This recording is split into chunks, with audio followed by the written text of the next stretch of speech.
Again, after 8-9 years, got back to the college Yeah. setup. How did you feel? Oh, it's very difficult because there are a lot of people from non-IT companies, people who you might not have the chance to meet in your day-to-day professional life. What this 1 year executive management program has to offer? There's about 20 centers all over India. The rest of it is via live classroom lectures. What will I learn if I join? Corporate finance, financial reporting and analysis. What you need to develop is a T-shaped personality, experience in a wide array of subjects. And it's delivered in a very fast-paced fashion. 4 unsatisfied grades, then you're out of the program. It's as simple as that.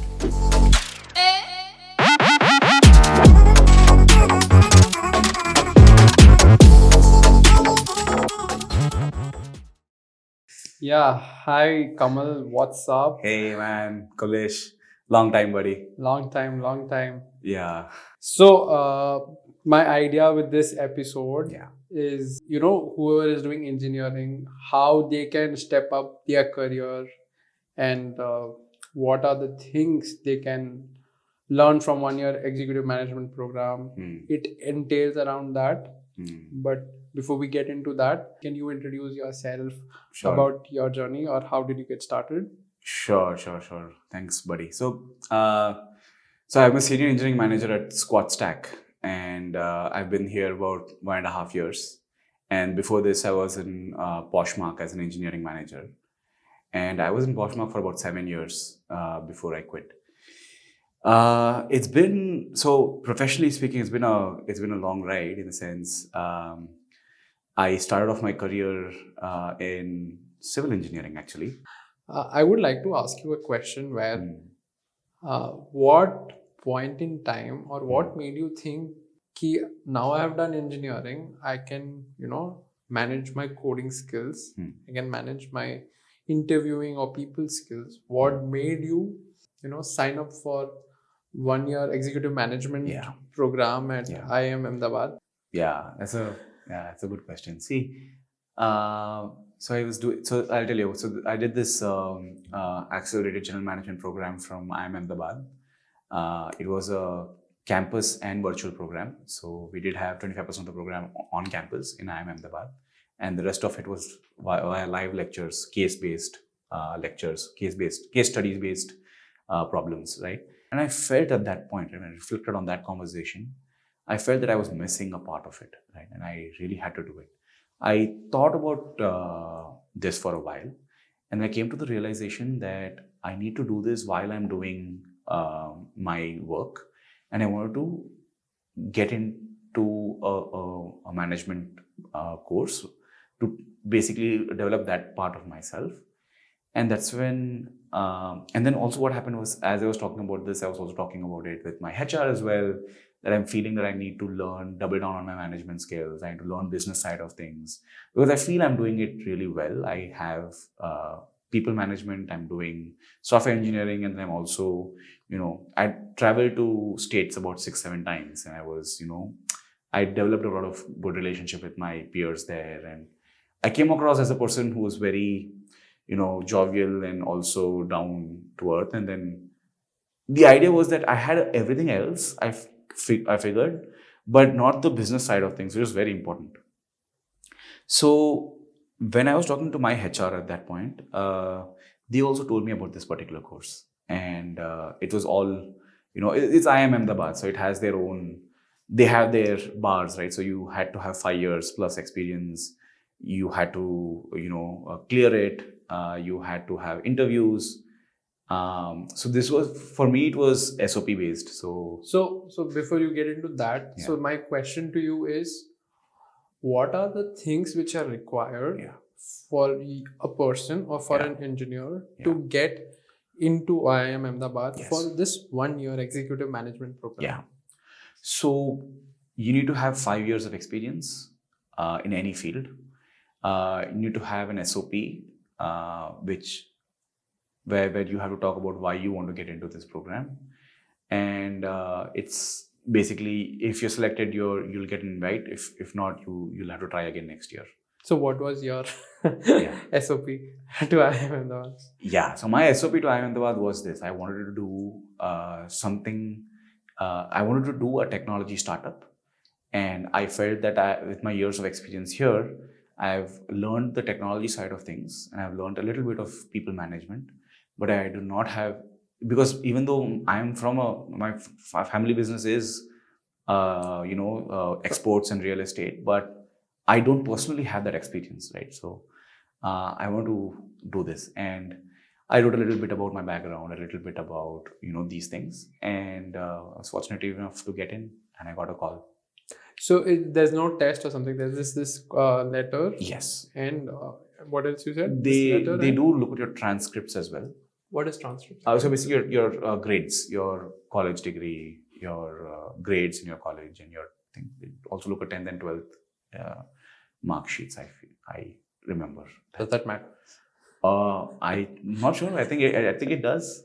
Oh, it does. Okay. I think it does to an extent, but I think SOP to the large extent would matter when you're trying to get into this. So yeah, that's that. So that's that.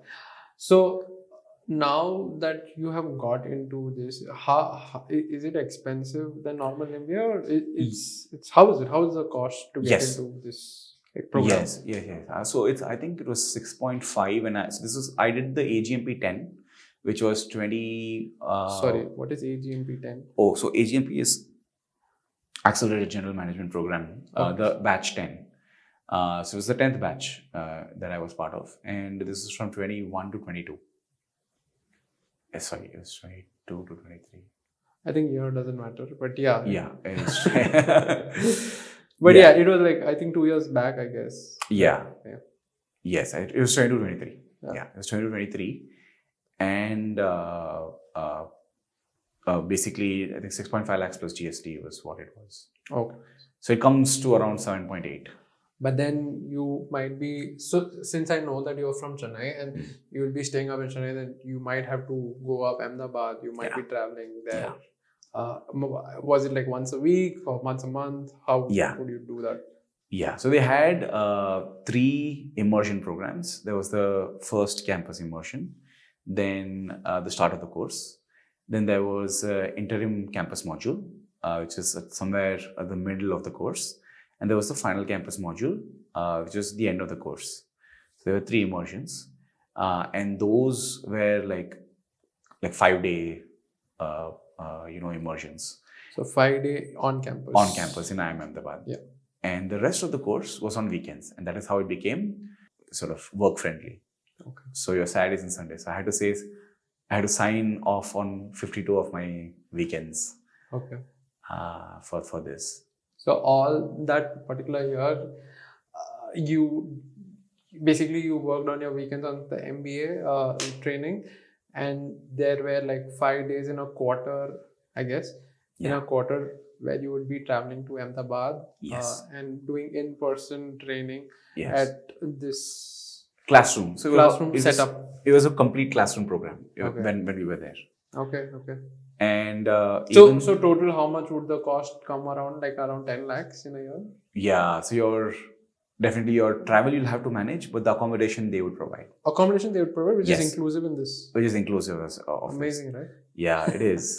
And I'm telling you, what's really amazing is the campus modules are so great, because not that the course is amazing in itself, but the campus program when you're sort of living the student life, where you're in the hostel and then you're attending lectures in the morning, through the afternoon and the evening, and then you're networking with your friends there, colleagues.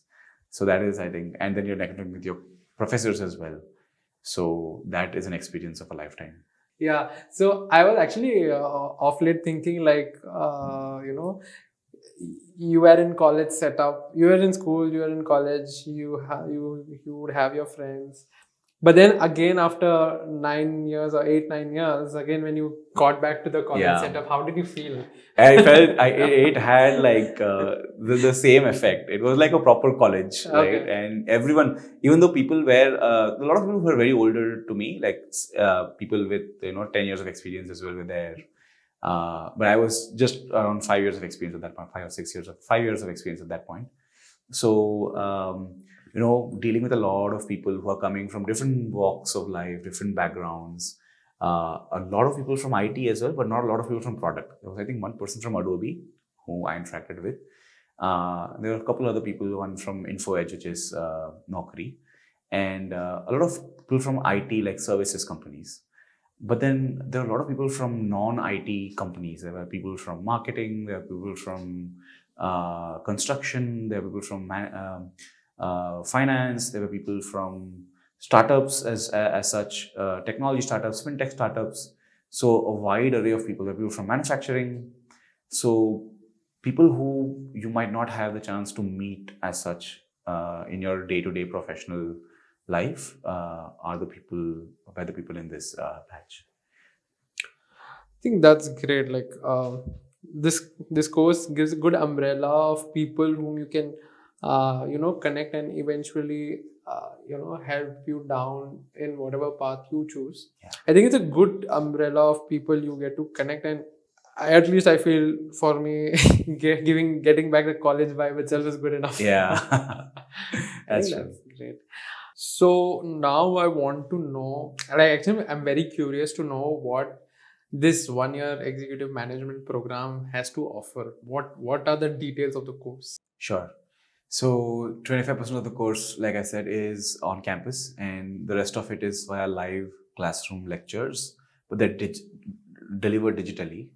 So there's about 20 centers all over India, and all the students have. So basically, there are 20 centers. So each center has approximately 5 to 10 students who have to come in physically on Saturdays and Sundays. So And- 1 second. So the thing is, they have the local centers as well, and Yeah. that is when they in the weekend they can come together and learn. Yes. Whoever is in that Whoever's in that city, area in or that city, center. yeah. Okay. Depending on the city. So Mumbai has 2 centers because it's large Yeah. city. Chennai Okay, had I one get the center. point. Yeah. Yeah.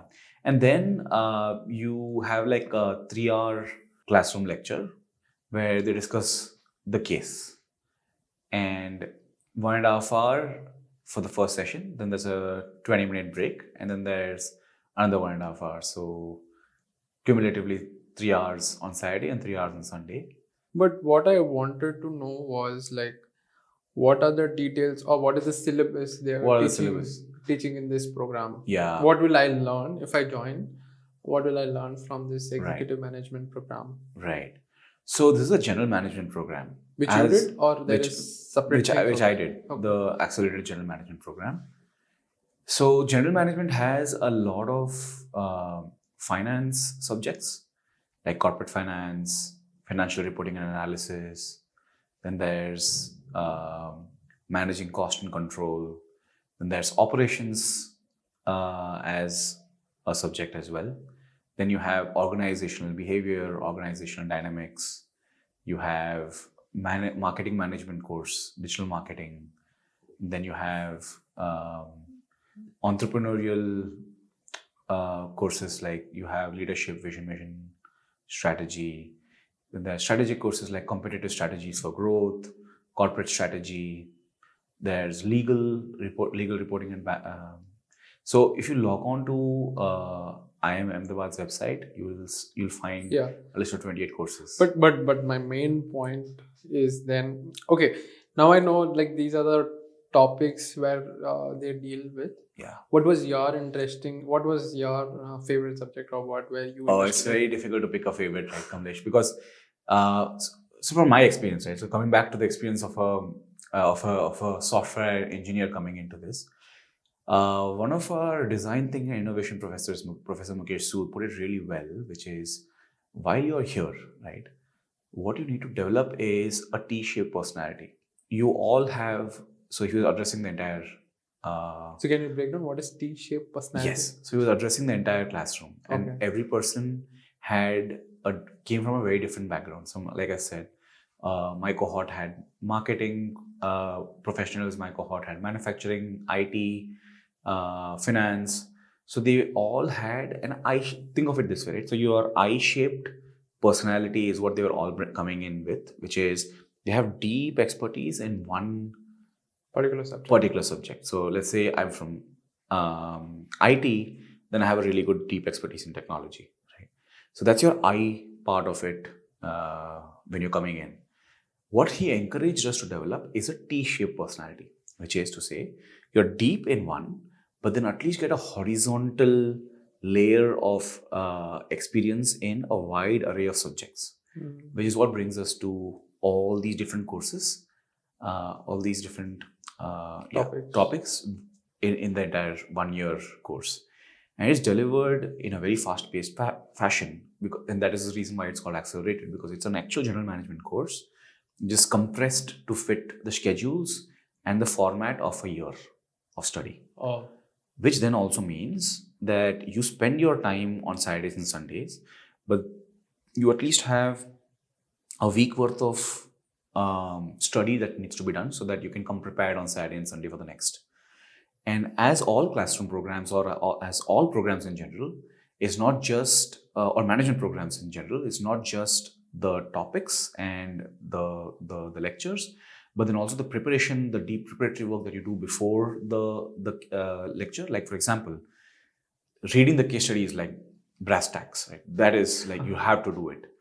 After you've done reading the case study, you have to think through, go deep into layers. Right? So again, going deep is what is very useful here. Go deep into the topic and how the case relates to that particular topic, and then have inferences for yourself.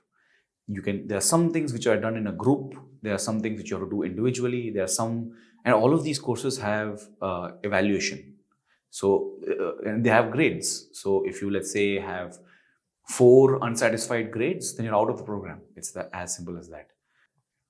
So, but I just actually, since you were saying about this case studies, I actually wanted to know what is your favorite. Do you have any favorite case studies where we can really get the vibe of MBA happening here? Oh, okay. So think of it this: there were a lot of Stanford, Harvard case studies. Indianish case studies, do they have? They also have Indian case studies. They have the first case study that they ever presented was an Indian case study. It was about Kanpur confectioneries. I don't know if I can talk about it, but the idea is this was the first case study, which was a fictional case study actually. It's called Kanpur confectioneries. The Kanpur confectioneries case studies introduce us to the pedagogies of learning, of how a case study based program is delivered, right? Where you will have to read through the case first, right? Once you have read through the case, you can then participate with your peers in playing the roles of each of the principal characters to think through the problem of that particular case. Every case has either a lot of problems or one single problem, depending on the topic. So problem is like, why is that business not growing is the problem? Let's say, what is the problem? So if you're in a finance, so let's say if you're doing a finance case study, then the problem would be around finance. Okay. How do we improve the financial health of the company? Likewise, if you're, let's say, having a case study which is focused on manufacturing and operations, then the takeaways or the central learning would be around how do we manage operations in a company better. If, let's say, you're going through a case study which is based on org dynamics, then the key problems to solve would be how do we assess the organizational dynamics, and how do we propose changes structurally to the company. If you're going through a marketing case study, then it will be how do we market this problem better, or how do we market this product better. It could be a product or a service. So every case study can actually be, the problem in that case study is depending on the topic that is being taught. One case study can have multiple problems, but the emphasis would be on the topic that is being taught. Okay. And so the way you do it is the way it used to work for us is we would have advance notice in terms of what would be the what would be the cases on Saturday and Sunday, and we'd have to do deep preparatory work. We'd have to read through the case, we'll have to read through the problems, think through ourselves in groups, go through the reading materials as well as textbooks that have also been offered, and find a solution for that particular problem. Compare notes, come up with a solution for this, and then in the classroom, we discuss the solution. We discuss what the case is all about, and then we discuss what could be a good solution for that particular problem in that particular market.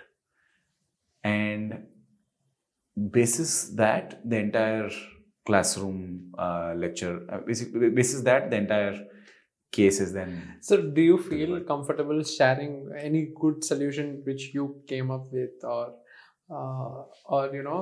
which is interesting enough that they understand this might have been the case, and B, this is how you solved it, so that I think this is an interesting way to learn, right? Like having business case studies is a very nice way to grow your T character, which you said, right? Yeah. I think that's a very interesting way to enhance that quality. Yeah. So case studies are good. Any other ways they used to teach? So case studies. And okay, let's not discuss on how they teach. Let's discuss on how they evaluate you then.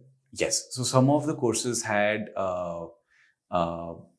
paper. Basically, you have to write it was an examination. So you had to write a solution. And the exams are also case study based. So you had to write a solution to read the case, write a solution to that case, try to suggest what needs to be done for solving that particular problem. Then there were some which are group assignments where you have to go, and the groups could be either your own city-based group, or the group could be across different cities, and you have to basically work together as a team, and then present a solution in a PDF format or a PowerPoint or as an Excel, and then submit it within a particular deadline. And the entire campus module, at the end of the campus module, the final campus module, we had a deep dive into what is called the capstone project, where there were about 25 people together, and we came up with a comprehensive plan for a company. And there was a real life case study, and we had to actually go and deliver a solution for that particular problem. And that is where we sort of got all of the different learnings and we merged it into one. So we had operations problems that we were focusing on, we had finance problems that we were focusing on, we were also looking at strategy problems, we were looking at org behavior, organizational dynamic problems, we were looking at marketing problems, and they were giving a solution for every part of that problem as a unified solution for that particular company. So that's where all our learnings came into fore. Now reflecting on it, right? Actually, yeah. One thing is, like, I wanted to ask, since there are so many problems, so as a software engineer, you're a problem solver. Yes. Did that really help you out in this? Yes. Huh? Yes, it does. It does.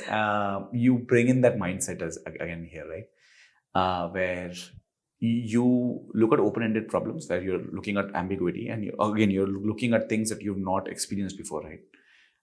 Problems that you're uncomfortable with. So basically, you're not know. I mean, it's out of your comfort zone, but you have to get comfortable with it because you've learned a lot of problem solving for that particular topic, and you have to bring that out. And that I think was very exciting from a software engineering perspective. So I think it does fit in from that perspective.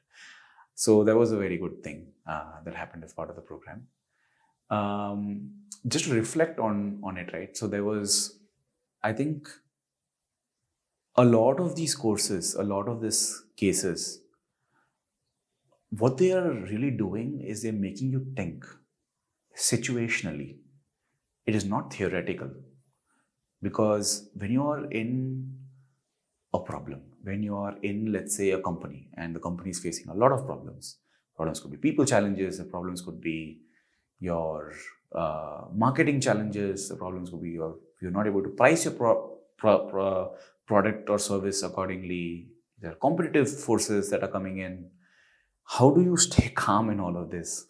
And how do you solve this as a business problem? Because a business problem can essentially be broken down into all of these topics.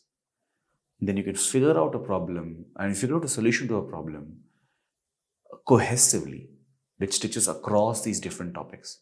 And that, I think, is the cornerstone of this particular program, which is where you develop that T-shaped personality, right? Where you have strong ideas, maybe, but you loosely hold them and you present your solution.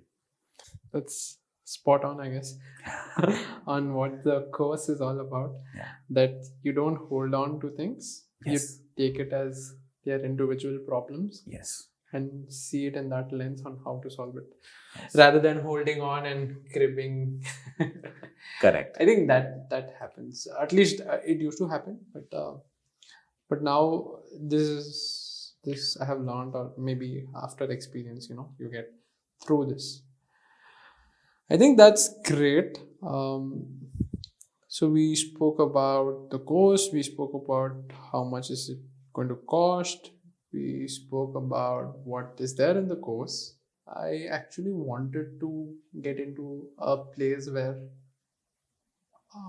understand, does the placement happen for this executive management course? Yeah. So placements do not happen, but you Okay. can opt for it in the sense you can talk through and try to see if some companies. If you want to get placed in companies, you can talk to the placement cell, definitely. But the thing is, this is for people who are in management already or who want to be good managers and who already are holding down a job, right? That's why it's a blended course, which is both work as well as learning. You don't have to sacrifice on either. So how was it actually? Like I assume it is a very intensive course. How Yeah. was the managing both Yes. your work and this course happened? Like how? Yes. I believe it might be a rough boat. Yeah. So it was going into the course. I had spoken with a lot of people who'd already done the course. And I was evaluating other courses as well. And I found that there was a gaining consensus that this course is really, I think, one of the top-notch courses from all of the people whom I spoke. And they also told me in equal parts that this is very intensive. It will demand a lot of time. It will demand time for case studies. It will demand time for examinations that you'll have to give. It will demand time for group assignments. And then, of course, it will demand your personal time in terms of traveling to IIM Ahmedabad when you're in that, you have to be in that city. So don't switch jobs is what the idea was, right? That there's already so much ambiguity. There's already so much of problems that you have to deal with. Don't add another problem by switching job and then learning, basically settling into that job.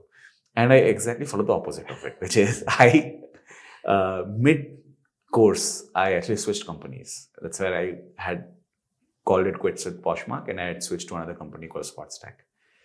And it was intensive because I remember right from Saturdays and Sundays, giving that time itself was also a part of it. But then I had to work through Monday to Friday with a new company, which was a whole new different experience. New ambiguity, which company brings. New ambiguity, new problems, new culture, new people of the company, new tech stack as well. New tech stack as well. Yeah, it was a very new tech stack. That's a cherry on the cake. Okay. Yeah. So managing that with this was a challenge. So it's also about how deeply immersed can you get. You'll have to find time, Kamlesh. If you don't have the time, then I would rather say don't switch jobs at least. Stay with the job that you have. If you're, let's say, getting into that complacency mode, that is fine because you're learning something else as part of this course, right? So it's fine to not maybe switch a job, but do this, give it a lot of attention, because the deeper you go into it, the more richer the insights you will get out of this course. That's what it has taught me. Because everything is new here, right? When you're going horizontal, everything is new, right? When you're deep, there's not much to learn more. There could be more things, but you already know a lot about that particular subject. But when you're going horizontally, you're going into uncharted territory day in, day out. And if you immerse yourself into the case, I always felt so, I would rather say, spirited when I was doing these cases, because you are living through that particular person who's on which the case is, right? There's always going to be a central player in the case, right? And that person has to make the decision. So you have to feel you are John Mack of Harvard, of one of the big fours, right? It was one of the big fours. So you have to feel like you're John Mack and you have to make that decision, right? You have to feel like you are the principal of Kanpur confectionaries and you make that decision. So you feel like you are, you're not yourself. It almost feels like you are preparing for a movie where you have to think through, okay, what is this person going to do given the circumstances, given the problems? So, man, that is intense. That's one thing. I can get the vibe. Yeah. Yeah, I think that's great. Like, if it is intense, it will have intense value as well. Yes. So that's great. I totally am almost feeling the intensity. Yeah. but Yeah. the real question is, whatever you learned, is it that you're uh, applying in your day-to-day job now? Oh, I would say to a large extent. To a large extent. To a large extent. Whether it is organizing your work, whether it is thinking through product problems, whether it is thinking through business problems. Also, because now I'm taking on roles that are a lot more to do with business directly as well, apart from engineering. So there's a little bit of strategy problems, a little bit of product problems that I'm also working with. So I'm definitely leveraging that I've learned from this course to a large extent. So it also talks about the ROI of the course, right? So if you think of it from ROI perspective, short term, they don't have placements to offer, right? So short term, if you're thinking you would get that ROI. placement, you won't. From a long term perspective, I think this is the future, because people don't want to sacrifice 2 years of their lives without pay, without having a steady job, because not a lot of people are in that position where they can afford the luxury of not going to work for 2 years and then also paying a hefty fee for a full-fledged course. So actually, I had this question in my mind that doing a full-time MBA is a good option, or this is a good option. What is there in your mind? Yeah. And again, what I would say is, for me, this has worked out really well. This worked out. And I would, given a chance, if I had to go back, I wouldn't think twice before, saying no to a full-time MBA. I would again pick this course, because it offers a right balance of subjects, expertise, classroom vigor, as well as time for you to complete, right? So it's a 1-year course. So that, I think, does make a difference. And also it's also a bit of luck, because it also depends on the cohort that you're part of. The kind of interesting personalities that you see in your classroom takes the case places. If there's not a lot of interesting people who can talk deeply about a particular problem, then the case won't go far, because the professor can definitely nudge you and they can teach you the entire subject, but you have to participate in class. Yeah, I think having interesting people makes the problem more interesting. Yes. And it gives a charm to that problem. Yeah. Great. So actually, I want to ask, like, is it only recommended if so say I'm a software engineer, but now I want to get deep into business side of things. Yeah. That is when is it recommended? Or suppose say I like software engineering, I want to go more deep in it. I just want to do coding. Yeah. What do you think that person should be doing? I assume that course is not for him. But do you think he should take some other route, or what would that route be? According to you? Right. See, the higher up you go, the more ambiguous the problem becomes. So even if, let's say, you're a technical architect, there's a fork, right? So after a senior software engineer or tech lead, you either go the principal route or you go the management route. And I choose the management route, even you chose the management route. So if I think for management route, you would definitely learn a lot of topics here, which you can directly apply and see for yourself the results when you're doing this course. For a principal architect role, where you're dealing a lot more with code and infrastructure in general, which is very high science, high technology related stuff, you can still benefit out of it, maybe from a longer standpoint, but not. I don't think you will get the depth of. Instead, you would rather do some course on AI or something else. Yes. So for if you're getting into the business route, yes, I think this is a short course. Yes, which you should do. which you recommend. Which I recommend. Also, if you want to be entrepreneurial, because what will happen is you will, let's say let's say you start a venture, right, and you've gone into it and you're dealing with a lot of problems. You will come at you will be at a juncture where you do not have a decision-making framework, where every path is ambiguous, where you don't know what could be the right solution to a solved problem. Now, there are solved sciences when it comes to finance, marketing, or strategy itself. There are a lot of frameworks which you can leverage that are being taught in this course, which will make your decision that much better. And over time, you'll make lesser and lesser wrong decisions. I think this was great, like getting your journey in IIM Ahmedabad, all this executive program, what all it entails, and especially the T perspective is really a good thing to have. Yeah. Although one thing I really wanted to know was case study. Yeah.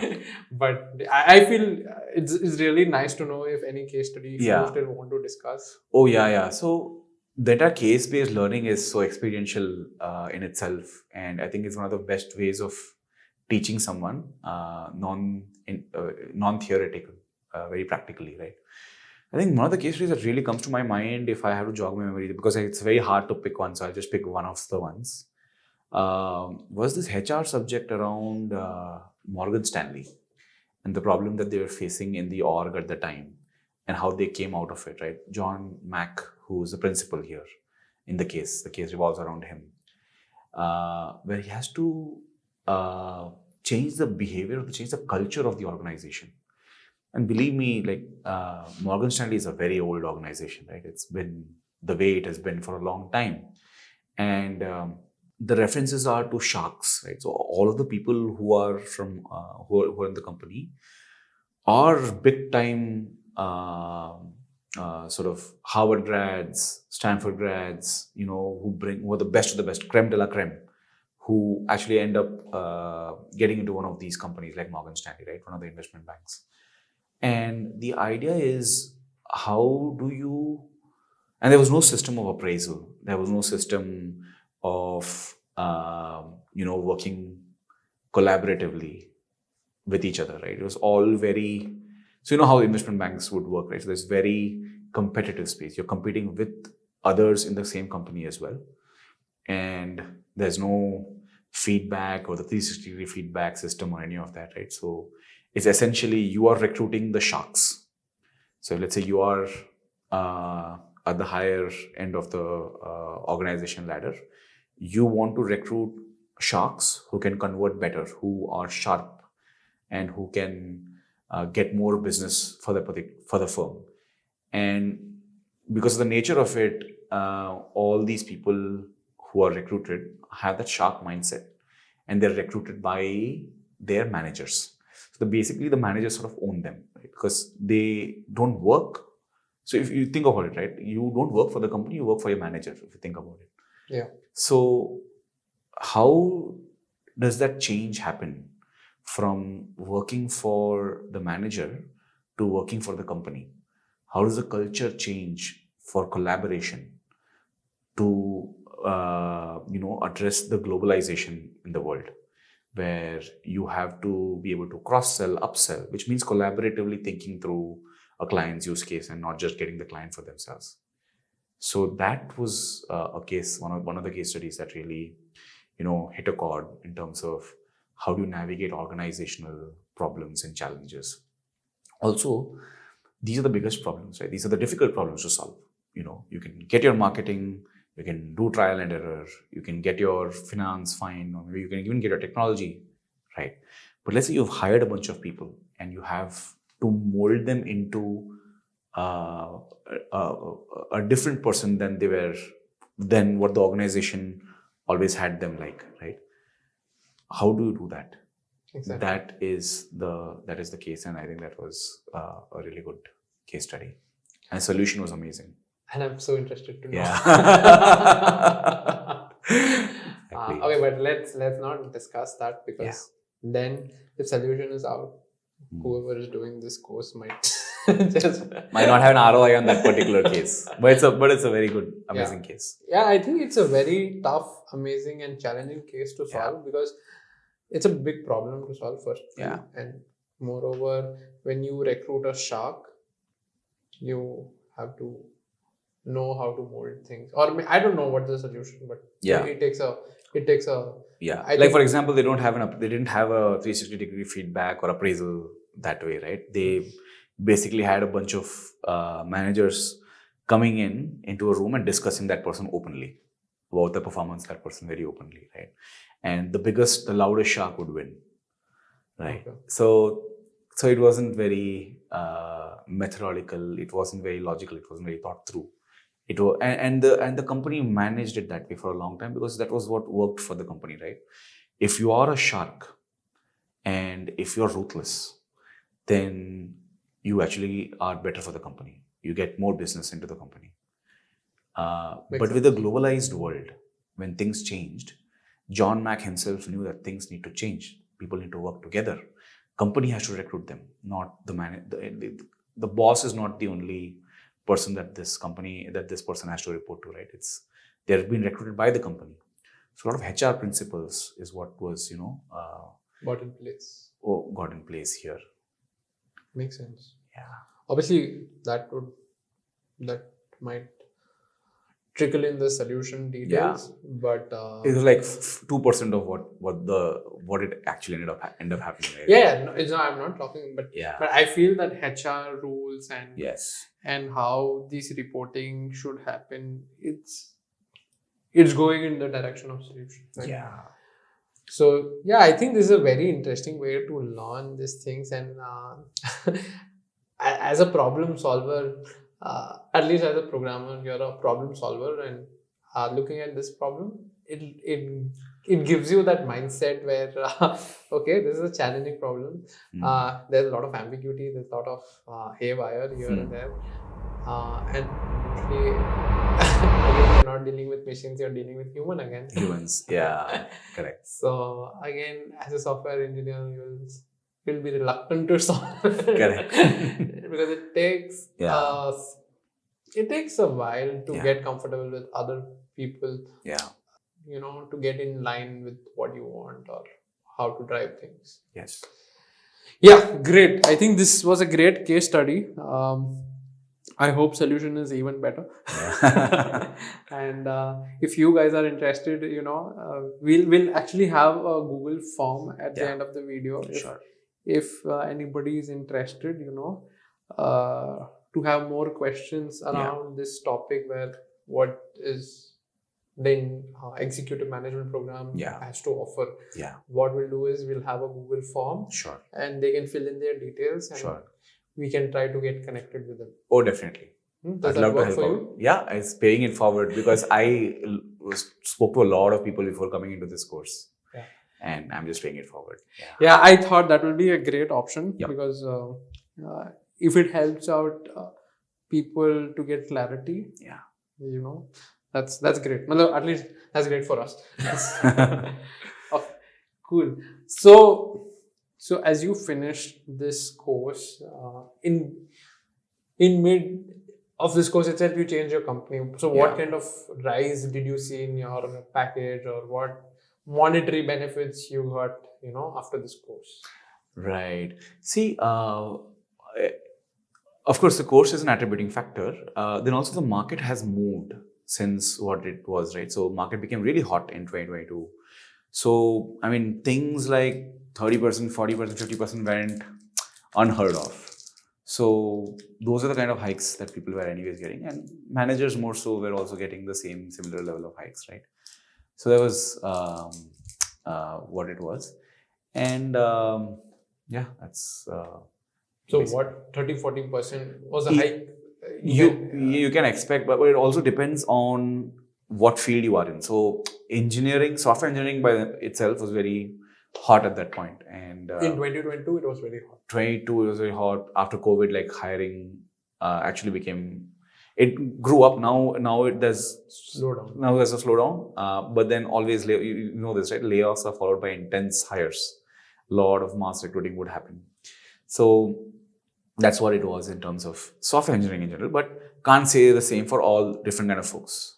So yeah, so basically it also depends on how the situation is at that point. Yeah.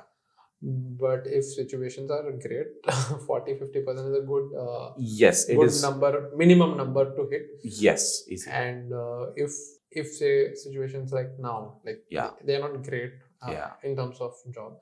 So what would you recommend at this point? What kind of percentage would you hit in at this point? 2023 point. 23, you can see, let's say you're an engineer who has done this course as well, right? And you have, let's say, 3-4 years of experience, and you have relevant experience. No, You have 5 years. 5 years of experience, Then and you can get to Ahmedabad. And you can only 5 years of experience is required for this course. I think they have their 13th offering right now. I think double-digit percentages like 30s, 40s is not uncommon. People do get that as well. So still you think if it is bad, even 30 is the minimum, 30, of course. is the minimum. 30 is the minimum you'd anyways want to hit, because your own employer might want to retain you for if it is below than that. If it is below than that, right? So yeah, that's what you can think. Yeah, so I would say, okay, then let's put it that way. 40 is a good spot. Market is good. It's more than 50. Yes. And if it is bad, maybe 30. Yes. And also think of it this way, right? It also depends on where you are. So let's say you are a tech lead going into it. So engineering management could be something, is like a promotion that you can get. Let's say you are into engineering management, then you should look for director level roles, right? And if you're, let's say, a director, then you should start looking at VP, C-suite level roles. But it's not to say that you can't jump 2-3 roles, right? It is possible, definitely possible. It also depends on the market. And also depends on what you're interviewing for, which company you're interviewing, the state of the company. If it's a small company, then of course it's easier to hit a C-suite level role because it's a small company. And if it's a large company, then you'll still be able to hit associate director level roles, because it prepares you from that perspective. If you're asking that, yes. And ROI is not something that you will feel immediately in immediate terms, but like I said, this is the future of learning in some extent, because people are warming up to the fact that they don't have to quit their job to do a course full time and then go back into the races for replacements. People are able to do this. This course offers a flexibility. And a fun fact here is that actually IIM Ahmedabad, the very first few courses that they offered were executive programs, where people did not have to quit their jobs. This was management sciences was taught as part of their regular work. So that's how they started, you mean? Yes, the very first few courses were executive courses. Oh, nice. Yeah, the entire full-time MBA concept happened later on, as more and more awareness happened, and people were very competitive, and people right from college wanted to get into management. And because it was now, if the cohort of people who are taking management courses is going down to 20-year-olds who don't have any experience, then they need full-time immersion. But let's say you're already into middle management and you have a fair bit of experience, then it is possible to get by without a 2-year full-time immersion, right? And here case studies really matter, because a person who's coming directly from college, while they can appreciate a case, they will not be able to live through a case that well. But a person who has a fair bit of management experience can actually step into shoes of a John Mack or of some other principal in a case. So that also matters. Makes sense. It really, once you have the experience, and then when you get to that case study, you can really feel what the intensity of the problem is. And there are some places where even things are not written off, but since you're there in the industry, these are the facts already laid in your mind. Okay, these things are given. Correct. So I think that also makes sense.